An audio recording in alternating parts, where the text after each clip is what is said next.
Hello दोस्तों, नमस्कार। स्वागत है आप सभी का आपके अपने चैनल में। दोस्तों आज नए एपिसोड में हिंदी के नए टॉपिक के साथ दोस्तों आज इस वीडियो में हम बात करेंगे बहुत ही महत्वपूर्ण टॉपिक अनुनासिक, अनुस्वार और विसर्ग से संबंधित प्रश्नों के बारे में। तो चलिए शुरू करते हैं। शुरू करने से पहले आपसे विनम्र निवेदन है, चैनल पर नए हैं तो चैनल को सब्सक्राइब कर लें और साथ में बेल वाले आइकन को दबा लें। जब भी वीडियो डालेंगे आपको नोटिफिकेशन प्राप्त होगा और आप वीडियो देख पाएंगे। दोस्तों अनुनासिक अनुनासिक हम किसे कहेंगे? ठीक है, अनुनासिक हम किसे कहेंगे, या फिर हम कह लें कि अनुनासिक हम कैसे पहचानेंगे। तो दोस्तों ध्यान रहे, चंद्रबिंदी जिस पे लगी होगी ये तो ध्यान में रहेगा कि अनुनासिक है। ठीक, अब उच्चारण देखिएगा। उच्चारण नाक मुख दोनों से होता है तथा उच्चारण में लघुता होती है। जल्दी से हम इस चीज़ को बोल लेते हैं, जैसे कि आंगन, ठीक है, पाँव। यानी कि जो चंद्रबिंदी का प्रयोग यहाँ पे हुआ है उसको हम जल्दी ख़त्म कर ले रहे हैं, जैसे कि आंगन, पाँव, यानी कि लघुता रहती है। उच्चारण नाक और मुख दोनों से होता है। ठीक, अब बात करेंगे अनुस्वार की। किसकी? अनुस्वार। इस पे सिर्फ बिंदी लगी होती है जिन वर्णों पे या जिन शब्दों पे, तो समझ लीजिए अनुस्वार है। यह स्वर के बाद आने वाला व्यंजन है। स्वर के बाद आने वाला व्यंजन है जिसकी ध्वनि नाक से निकलती है। किससे निकलती है? नाक से निकलती है, जैसे कि अंगद, अंग, कंगना। ठीक है, इसका उच्चारण ह। अब देखिएगा विसर्ग। ठीक है, विसर्ग के बारे में चलिए जान लेते हैं। विसर्ग को हम कैसे पहचानेंगे? तो विसर्ग यहाँ पे देखेंगे दो बिंदी लगा रहता है आगे। इसका उच्चारण जो है ह की तरह होता है। और ध्यान रखने योग्य बातें हैं कि हिंदी के तत्सम शब्दों में भी इसका प्रयोग होता है। ठीक है, प्रश्न पूछ देगा कि किसका प्रयोग हिंदी के तत्सम शब्दों में होता है, तो विकल्प देगा अनुनासिक, अनुस्वार, विसर्ग, और इनमें से कोई नहीं, तो जवाब होगा विसर्ग। ठीक है, अब कुछ महत्वपूर्ण चीज़ें अनुस्वार और विसर्ग को ध्यान से देखिएगा। अनुस्वार और विसर्ग जो है इसको आचार्य किशोरीदास वाजपेयी न तो स्वर मानते हैं और न ही व्यंजन।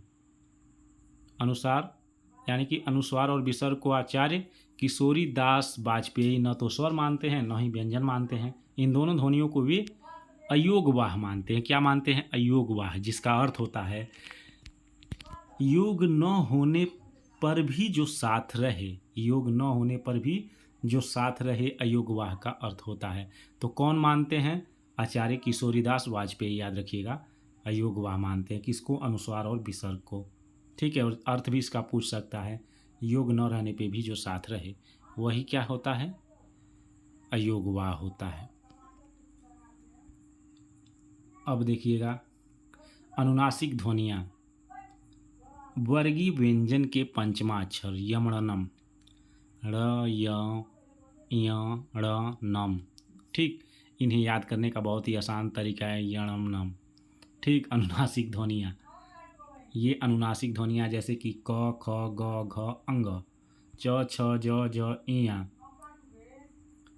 ट, ठ, ढ, ढ, ढ, त, थ, द, ध, ये सब जो भी है, ये पूरा जो 5 वर्ग हैं, कचट, तप, क, च, ट, त, प, उनके पंचमाक्षर हैं ये। ठीक, यानी कि हम पढ़ेंगे क, ख, ग, घ, अंग, च, छ, ज, झ, इया,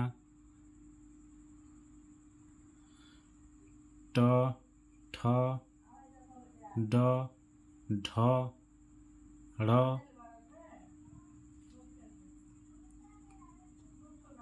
त, थ, द, ध, न, प, फ, ब, भ, म।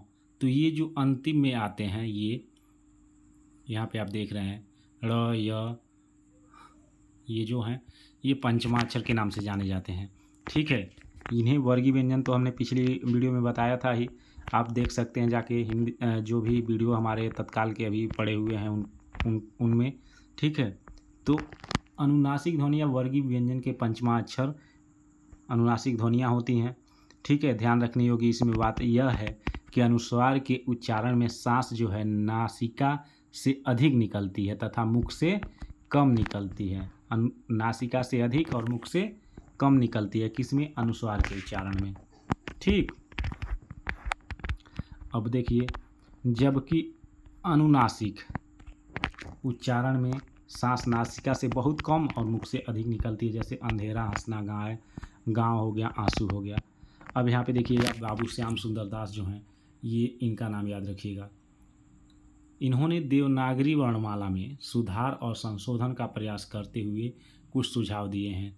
जो सुझाव दिए थे वो इस प्रकार हैं। हिंदी के जो पंचमाक्षर हैं उन्हीं के बारे में इन्होंने सुझाव दिया था, और इन्होंने कहा था कि पंचमाक्षर के स्थान पर अनुस्वार, यानी कि ये जो बिंदी जिस पे लगी रहती है, उचित है। यानी कि पंचमाक्षर के स्थान पे क्या लग जाए तो उचित रहेगा, ये बिंदी। ठीक, अब जैसे यहाँ पे गंगा है, यानी कि यहाँ पे अंग है ना, ग और बीच गा के बीच में, तो इसको हम गंगा इस प्रकार से लिखेंगे।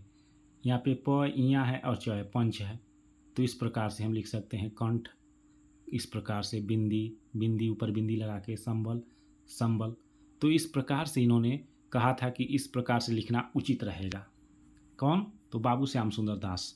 तो दोस्तों, इस वीडियो में इतना ही। अनुनासिक और अनुस्वार से यही प्रश्न बनते हैं।